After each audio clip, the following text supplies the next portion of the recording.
So ఇక వాళ్ళ పంచాయతీ ఏందో మనం ఫోన్లో మాట్లాడదాం. అయితే స్థానిక ఎన్నికలపై ఏం చేద్దామంటూ మరొక వార్త కనిపిస్తూ ఉంది. 50% రిజర్వేషన్లతో పోదామా లేదా రాష్ట్రపతి నిర్ణయం వరకు అవుదామా అని ఇక్కడ అసలు ముచ్చట ఆగింది. ఇక చూడుర్రిగా రాష్ట్ర ప్రభుత్వం సమాలోచనలు, లీగల్ ఒపీనియన్ కోరిన కేబినెట్ 2 రోజుల్లో నివేదిక ఇవ్వనున్న ఏజీ అంటూ ఇక్కడ వీళ్ళకు ఉన్నటువంటి రెండే ఆప్షన్లు నేను ఫస్ట్ నుంచి చెప్తా ఉన్నా. ఇక చెప్తా, స్థానిక సంస్థల ఎన్నికల విషయంలో ఏ విధంగా ముందుకు వెళ్ళాలనే అంశంపై ప్రభుత్వం తర్జన భర్జన పడుతుంది. సుప్రీం ఆదేశాల మేరకు 50% రిజర్వేషన్లతో వెంటనే ఎన్నికలకు పోదామా లేకపోతే రాష్ట్రపతి నిర్ణయం వచ్చే వరకు వెయిట్ చేద్దామా అని ఆలోచన చేస్తుంది. అయితే రాష్ట్రపతి ఎప్పుడు నిర్ణయం తీసుకుంటారోననే అంశంపై క్లారిటీ లేదు. ఒకవేళ నిర్ణయం తీసుకున్నా అది పాజిటివ్గా ఉంటుందో లేదోనని అనుమానాలు ఉన్నాయి. అందుకని ఇప్పుడు ఎన్నికల నిర్వహణపై ఏం చేయాలనే అంశంపై సలహా ఇవ్వాలని కేబినెట్ అధికారులను కోరింది అంటూ ఇక్కడ బీజేపీని అటాక్ చేసేందుకు ప్లాన్. వీళ్ళు ఏం చేస్తున్నారు చెప్పాలనా? వీళ్ళు చెయ్యందంతా, వీళ్ళతోని కానిదంతా, వీళ్ళకి చేతగాందంతా అవతలని మీద ఎత్తేస్తారు. అది అవతలని మీద వదిలేసి ఇగో చూసిర్రా వాళ్ళ వల్లనే మేము చేయలేకపోతున్నామని చెప్తారు. అందుకే ఇక్కడ చూడరు, ఇక బీజేపీని అటాక్ చేయాలి. రాష్ట్రపతి నిర్ణయం వచ్చే వరకు వెయిట్ చేయడం మంచిదన్న అభిప్రాయాలు సైతం కాంగ్రెస్లో ఉన్నాయి. ఎందుకంటే బీజేపీని బదనాం చేయొచ్చు, ఇక్కడ కేంద్ర ప్రభుత్వాన్ని బదనాం చేయొచ్చు.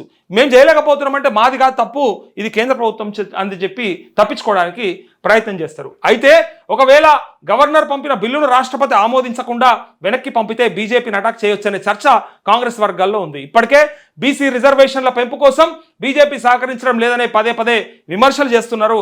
అయితే ఇలాంటి సమయంలో రాష్ట్రపతి నుంచి సానుకూల నిర్ణయం రాకపోతే కమలం పార్టీని మరింత ఇరుకున పెట్టేందుకు అవకాశం ఉంటుందని ప్లాన్ చేస్తున్నారంటూ వీళ్ళు ఏమనుకుంటారంటే వాళ్ళని బదనాం చేద్దామని. కానీ ఇలా ఎవడు బదనాం అవుతుండే ఎరకనా? ఎవడు నాశనం అవుతుండే తెలుసా? మీరు నాశనం అవుతా ఉన్నారు. ఎప్పుడైనా నీ చిత్తశుద్ధితోని, నీ ఆలోచనతోని, నీ పద్ధతితోని చేసుకుంటా పోతే అది అయితే అవుతుంది, కాకపోతే ప్రజలు అర్థం చేసుకుంటారు. కానీ అవతలని బదనాం చేద్దామనే చేస్తే మాత్రం నువ్వు ఎన్నటికీ సక్సెస్ కావు. No doubt. ఇంట్లో మాత్రం నీ సక్సెస్ నీ పని మీద, నీ కృషి మీదనే ఆధారపడి ఉంటుంది తప్ప అవతలని ఖరాబ్ చేసి, అవతలని నాశనం బట్టి, అవతలని బదనాం చేసి చేద్దాం అనుకుంటే నువ్వు జిందగిలా కాలేవు. ఇక్కడ ఈ విషయంలో కూడా ప్రభుత్వం ఎట్టి పరిస్థితుల్లో కాలేదు. బీజేపీని బదనాం చేయాలనుకుంటే బీజేపీ ఉట్టిగా ఊరుకుంటా. అది వాళ్ళకి ఎరకలేదా? మేము ఇచ్చిన మా హామీ అని చెప్పి తప్పించుకోరాదా? వాళ్ళు ఇచ్చింది వాళ్ళు, చేయాల్సింది వాళ్ళు, మేము చేస్తాం, మేము వస్తాయి అని చెప్తారు వాళ్ళు. దీంట్లో బదనాం అయ్యేటప్పుడు హామీ ఇచ్చినప్పుడు. కాబట్టి ఇట్లా ఈ ప్రయత్నాలు చేస్తే ఇంకా నష్టం ఎక్కువైతుంది తప్ప ఉపయోగం ఏం లేదు. మీరు ముక్కు నాలుగు రాయని సప్పుడు చేయక, మీరు చౌరస్తాకి వచ్చి 4 తొవ్వల కాడ ముక్కు నాలుగు రాయండి, మాతో కాలేదు, బీసీలంతా క్షమించండి, మమ్మల్ని మేము ప్రయత్నం చేసినాము, రాష్ట్రపతి గవర్నర్ ఒప్పుకుంటలేరు, ఇక ఏం చేయమంటారు, మాకున్న అవకాశం ఇది ఒకటే, ఇక ఆ గత రిజర్వేషన్లతోనే ఎన్నికలకు పోదాం అనుకుంటా ఉన్నామని చెప్పి ముక్కు నాలుగు రాయండి. ప్రజలు యాక్సెప్ట్ చేస్తే పోండ్రి, అది తెలవాలి కదా అది.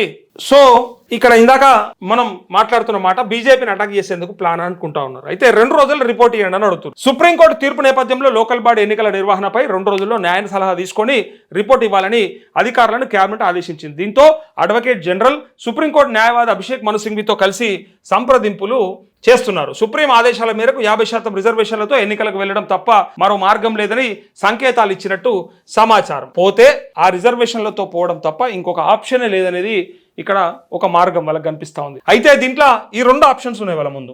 ఒకటైతే అది మెయిన్గా, అది కాకుండా ప్రభుత్వం అనుకుంటే ఏం చేయొచ్చు అనే దాని మీద ఇక్కడ 2 ఆప్షన్లు రాశారు. సుప్రీంకోర్టు ఆదేశాల తర్వాత ప్రభుత్వం ముందు 2 ఆప్షన్లు ఉన్నాయి. అందులో ఒకటి 50% లోపు రిజర్వేషన్ కల్పిస్తూ స్థానిక సంస్థల ఎన్నికలు నిర్వహించడం, అంటే గత రిజర్వేషన్లనే కంటిన్యూ చేస్తూ ఇవ్వడం పాత పద్ధతిన. రెండోది రాష్ట్రపతి వద్ద పెండింగ్ లో ఉన్న బిల్లుపై తుది నిర్ణయం తీసుకునే వరకు ఎదురు చూడడం. ఎందుకంటే రిజర్వేషన్ల పెంపునకు అడ్డంకిగా ఉన్న 2018 పంచాయతీరాజ్ చట్టంలోని 285A నిబంధనను సవరిస్తూ అసెంబ్లీ ఆమోదించిన బిల్లును గవర్నర్ కు పంపారు. అయితే ఆ బిల్లు ఆమోదం కోసం గవర్నర్కు పంపగా ఆయన రాష్ట్రపతి పరిశీలన కోసం ఢిల్లీకి పంపారు.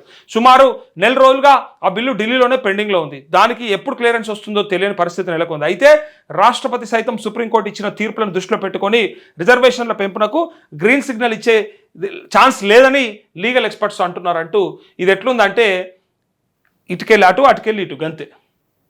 ఆకీస్ పాక్, పాకీజాక్, ఆక్ పాక్, కరివేపాక్ అన్నట్టు ఉంది. ఇటుకెళ్ళి అటు పోతుందట.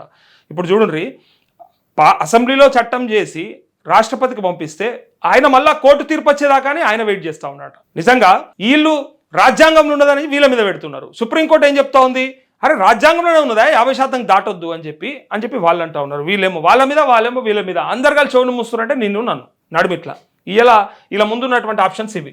అయితే జూబ్లీహిల్స్ పోల్ తర్వాతే స్థానిక పోరుకి పట్ల పెట్టారు. ఇదైతే మనకి ఎరక. 1 నెల రోజులైతే పక్క ఫిక్స్. నెక్స్ట్ మంత్ 14th అంటే 11th తర్వాత తప్ప ఇక మళ్ళీ ఇప్పట్లో పెట్టే అవకాశం లేదు. ఎందుకంటే ఈ ఆగంలో పెట్టుకోరాళ్ళు. రిజర్వేషన్ల పెంపుపై సుప్రీంకోర్టులో దాఖలు చేసిన స్పెషల్ లీవ్ పిటిషన్ను ధర్మాసనం కొట్టేయడంతో 50% లోపు రిజర్వేషన్లతో స్థానిక ఎన్నికలు నిర్వహించక తప్పదు. అయితే వెంటనే ఎన్నికలకు వెళ్ళడానికి ఉన్న రాజకీయ అంశాలపై ప్రభుత్వం ఆరాధిస్తున్నట్లు తెలుస్తోంది.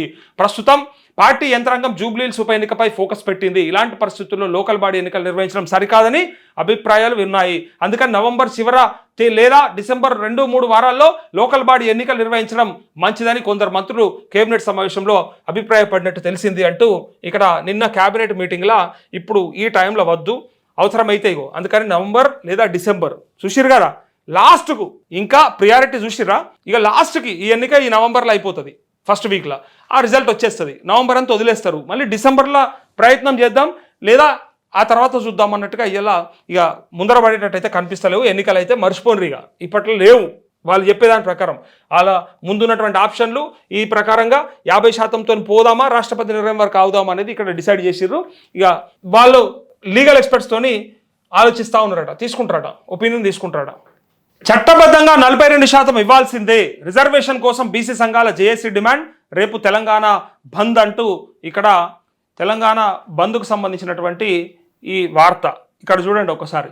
బీసీ ప్రజాప్రతినిధుల ఫోరం ఆధ్వర్యంలో గురువారం హైదరాబాద్లోని టూరిజం ప్లాజాలో జరిగిన జేఏసీ సమావేశంలో అభివాదం చేస్తున్న మండలిలో ప్రతిపక్ష నేత మధుసూదనాచారి, మాజీ మంత్రి శ్రీనివాస్ గౌడ్, బీసీ నేతలు విహెచ్ మధుయాష్కి, పుట్టా మధు, జాజుల శ్రీనివాస్, రాజారాం యాదవ్ అంటూ ఇక్కడ ఉన్నటువంటి ఈ నాయకులంతా కలిసి ఏమంటారంటే మాకు ఎట్టి పరిస్థితుల్లో 42% ఇవ్వాల్సిందే అండ్ మాకు అది చట్టబద్ధంగానే రావాలి తప్ప మాకు ఈ పార్టీల పరంగానో ఎవరి దయాదాక్షిణ్యాల మీద అక్కర్లేదు అన్నట్టుగా డైరెక్ట్గా వాళ్ళు మాట్లాడుతూ ఇక్కడ బంద్ ఫర్ జస్టిస్, బీసీ బంద్కు బీఆర్ఎస్ సంపూర్ణ మద్దతు, ముందుకొస్తున్న కుల ప్రజా సంఘాలు, సిపిఎం సిపిఐ సమహా వామపక్షాల సపోర్ట్, వివిధ విద్యార్థి సంఘాల సంఘీభావం, మద్దతు తెలిపిన మావోయిస్టు పార్టీ, జై కొట్టిన ఎంఆర్పిఎస్ ఎల్హెచ్పిఎస్ అంటూ ఇక్కడ కోటాకి మోకాలడ్డి కొట్లాటకు మద్దతు అంటూ ఇక్కడ నిజంగా గమ్మతం. ఇందాక కూడా అదే చెప్పిన, అవసరమైనప్పుడేమో మోకాలు అడ్డం పెట్టి కాకుండా చేసి ఇవాళ మళ్ళా కొట్లాటకు మాత్రం మద్దతు ఇస్తామని చెప్తున్నారు. ఎట్లా నమ్మాలి ఇప్పుడు ఈ దొంగలను? మరి